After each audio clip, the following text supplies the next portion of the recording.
ओम नमो भगवते वासुदेवाय। आप सभी भक्तजनों का आपके अपने YouTube चैनल कथा मंजूषा में स्वागत है।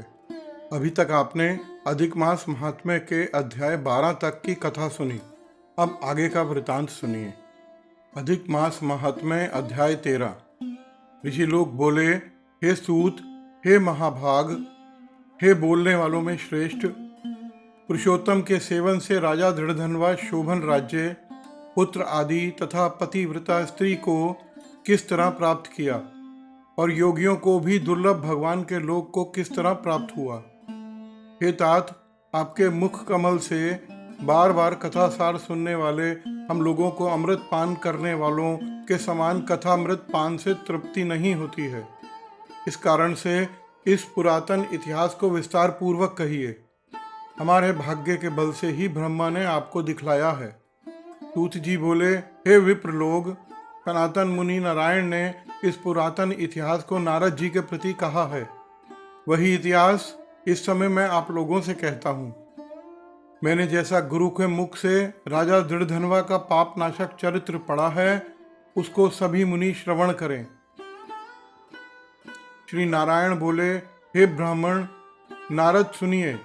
मैं पवित्र करने वाली गंगा के समान राजा दृढ़धनवा की सुंदर तथा प्राचीन कथा कहूँगा।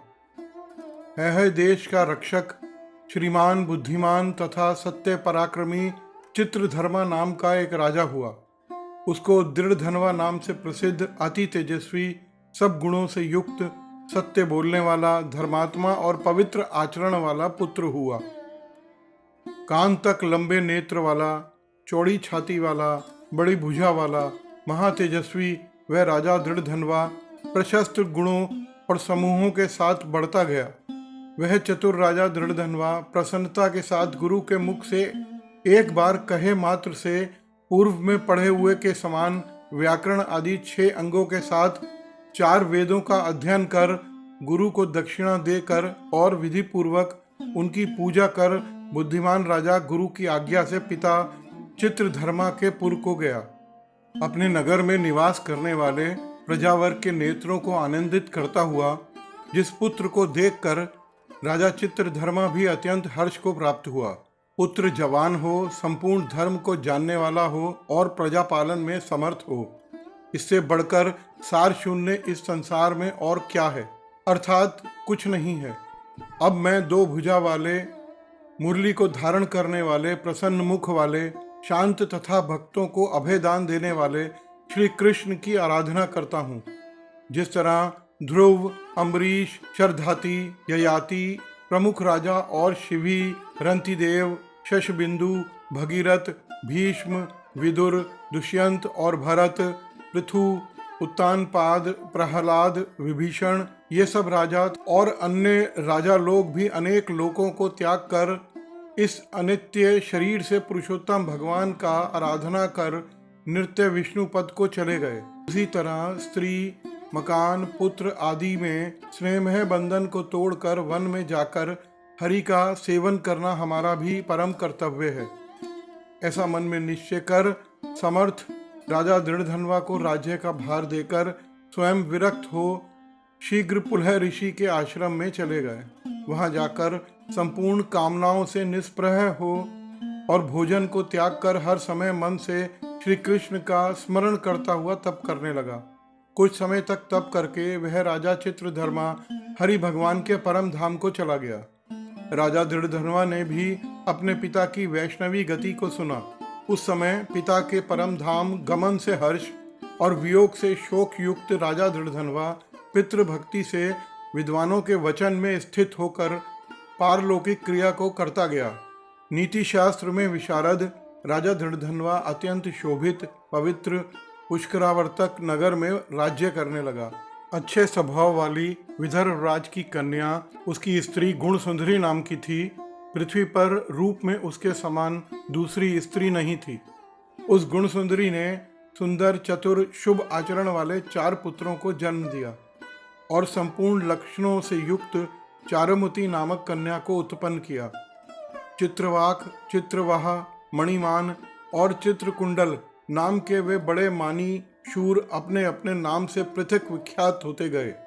राजा दृढ़धनवा गुणों से प्रसिद्ध, शांत, दांत, दृढ़ प्रतिज्ञ, रूपवान, गुणवान, वीर, श्रीमान, स्वभाव से सुंदर, 4 वेद और व्याकरण आदि 6 अंगों को जानने वाला, वाग्मी, धनुर्विद्या में निपुण, अरिष्ट वर्ग को जीतने वाला और शत्रु समुदाय का नाश करने वाला, क्षमा में पृथ्वी के समान, गंभीरता में समुद्र के समान, समता में पितामह के समान, प्रसन्नता में शंकर के समान, एक पत्नी व्रत को करने वाले दूसरे रामचंद्र के समान, अत्यंत उग्र पराक्रमशाली दूसरे कार्तवीर्य के समान था। नारायण बोले, एक समय यात्री में शयन करते हुए उस राजा दृढ़धनवा को चिंता हुई कि यह वैभव किस महान पुण्य के कारण हमें प्राप्त हुआ है।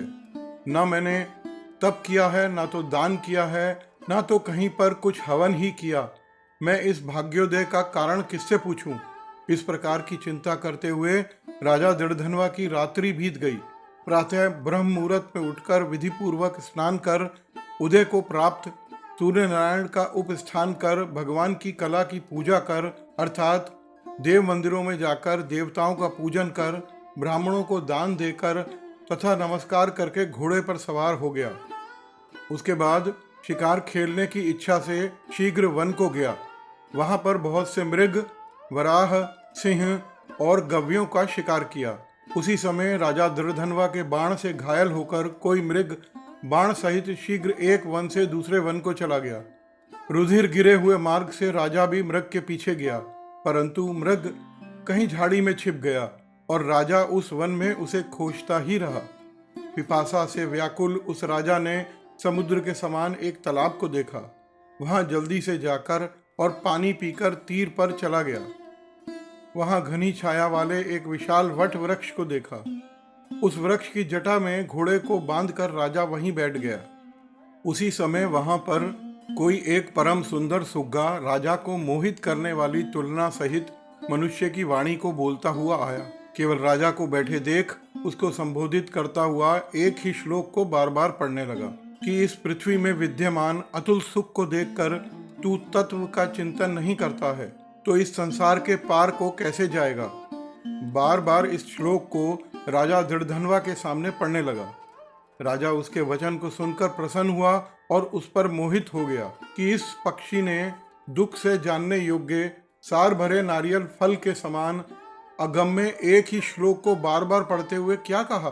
क्या यह कृष्ण द्वैपायन के श्रेष्ठ पुत्र सुखदेव जी तो नहीं हैं, जो कि श्री कृष्ण के सेवक मुझको मूढ़ और संसार सागर में डूबा हुआ देखकर राजा परीक्षित के समान कृपा कर उद्धार करने की इच्छा से मेरे पास आए हैं। इस तरह चिंता करते हुए राजा दृढ़धनवा की सेना समीप आ गई। शुक पक्षी राजा को उपदेश देकर स्वयं अंतर्ध्यान हो गया। उस शुक पक्षी के वचन को स्मरण करता हुआ राजा अपने पुर में आकर बुलाने पर भी नहीं बोलता है और निद्रा रहित होकर उसने भोजन को भी त्याग दिया था। तब एकांत में उसकी पत्नी ने आकर राजा से पूछा। गुण सुंदरी बोली, हे पुरुषों में श्रेष्ठ, यह मन में मलिनता क्यों हुई? हे भूपाल, पृथ्वी के रक्षक, उठिए, भोगों को भोगिए और वचन बोलिए। देवताओं से भी दुख से जानने योग्य उस शुक पक्षी के सत्य वचन का स्मरण करता हुआ रानी गुणसुंदरी की प्रार्थना करने पर भी राजा दृढ़धनवा कुछ नहीं बोला। पति के दुख से अत्यंत पीड़ित वह रानी भी दीर्घ श्वास लेकर अपने स्वामी की चिंता के उत्कट कारण को नहीं जान पाई। इस प्रकार चिंता में मग्न राजा का कितना समय बीत गया, परंतु संदेह सागर से पार करने वाला कोई भी कारण वह ना देख सकी। नारद जी बोले, हे मुने, इस तरह चिंता करते हुए पृथ्वीपति राजा दृढ़धनवा का क्या हुआ, सो आप कहें, क्योंकि हे मुने, निर्मल वैष्णव चरित्र थोड़ा भी यदि सुना जाए तो पापों का नाश हो जाता है। इति श्री पुरुषोत्तम मास महात्म्य अध्याय 13।